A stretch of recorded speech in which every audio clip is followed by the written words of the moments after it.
মুসলমান ভাইরা রে, এখন এমন একটা হাদিস আমি আপনাদেরকে শোনাই দিই, দিনটা নরম হয়ে যাবে।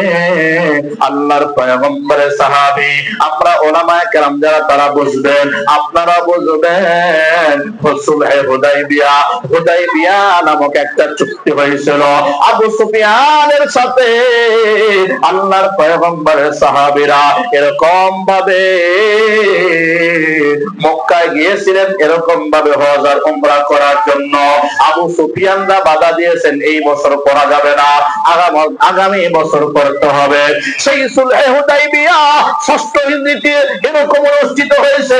আল্লাহর পয়গম্বরের কাছে এরকম ভাবে আবু সুফিয়ানের তরফ থেকে তিনজন মানুষ চলে আসলেন। তার মধ্যে একজন ছিলেন উরওয়া ইবনে মাসউদ, যে পরবর্তীতে কালেমা পড়ে মুসলমান হয়ে গেছে। সুবহানাল্লাহ বলেন। এই উরওয়া ইবনে মাসউদ রাদিয়াল্লাহু তাআলা নবীজির সামনে আসলেন, নবীজির সাথে কথা বললেন। নবীজির কাছ থেকে বিদায় নিয়ে মক্কাতে গিয়ে এরকম ভাবে ফারাজা উরওয়া ইলা আসহাবিহি, আবু সুফিয়ানদের লোকদেরকে ডাক দিয়ে বলতেছে, ও আবু সুফিয়ানের লোকেরা, লাকাদ ওয়াফাতু আলাল মুলুকে ওয়া ওয়াফাতু আলা কায়সারা ওয়া কিসরা। আল্লাহর পয়গম্বরের সাহাবী উরওয়া ইবনে মাসউদ রাদিয়াল্লাহু তাআলা বলতেছে, আমি বহু রাজ্যের প্রতিনিধি হিসেবে গিয়েছি, আমি বহু রাজ্য ভ্রমণ করেছি, অনেক রাজা দরবারের এরকম ভাবে দরবার, রাজা বাদশাদের দরবার দেখেছি, রাজা বাদশাদের প্রজা আমলাদেরকে দেখেছি।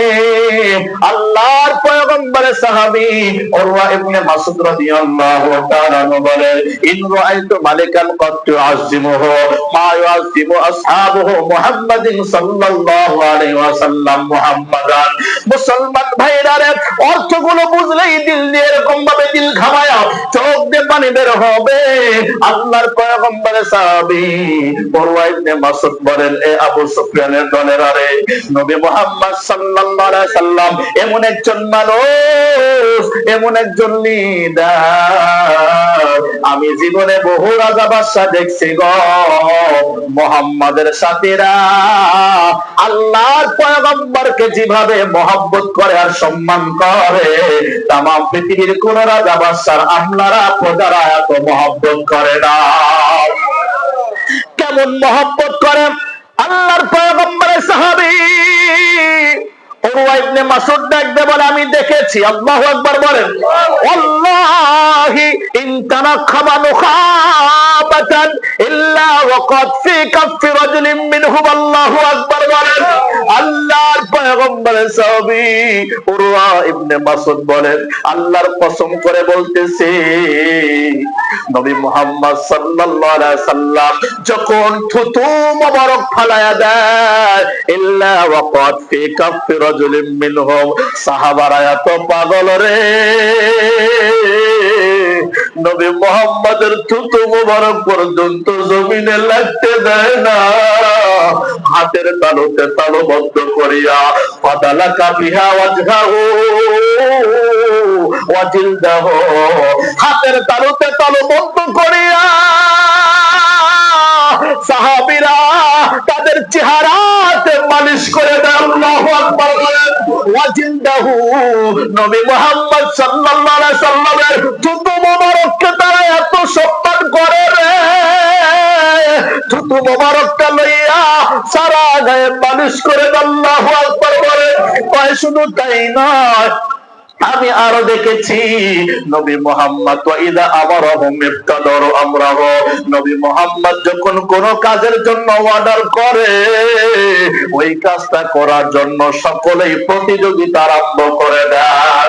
কয় শুধু তাই নয়, আমি আরো দেখেছি গো, ওয়াইদা তাওয়াজ্জাওয়া কানু ইয়াক্তাতিলুনা আলা ওয়াজুহি, নবী মুহাম্মদ সাল্লাল্লাহু আলাইহি ওয়াসাল্লাম যেই মুহূর্তে ওযু করে, ওযু করার পরে অবশিষ্ট পানি যে লোটায় থাকে, বদনায় থাকে গো,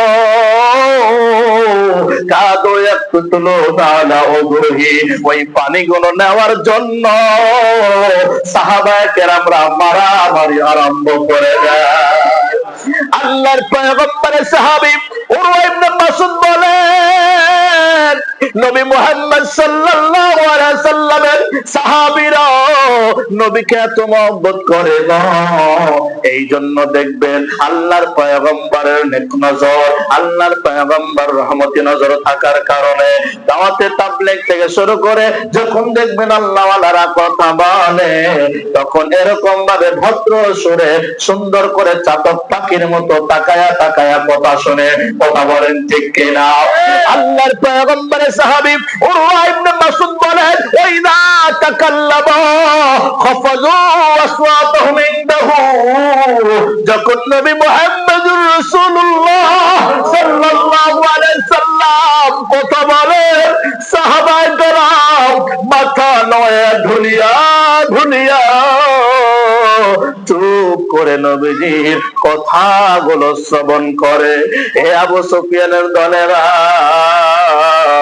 অমায়াজিদুনা ইলাইহিন নজরাত তাযিবা, যখন সাহাবীরা আব্দুল্লাহর পোলা মুহাম্মাদের দিকে তাকায় বড় বড় চোখ করে না, অমায়াজিদু ইলাইহিন নজরা তাযিমা, অপলক দৃষ্টিতে সম্মানের সহিত তাকায় তাকায় থাকে। আল্লাহর পয়গম্বর যতক্ষণ বলে না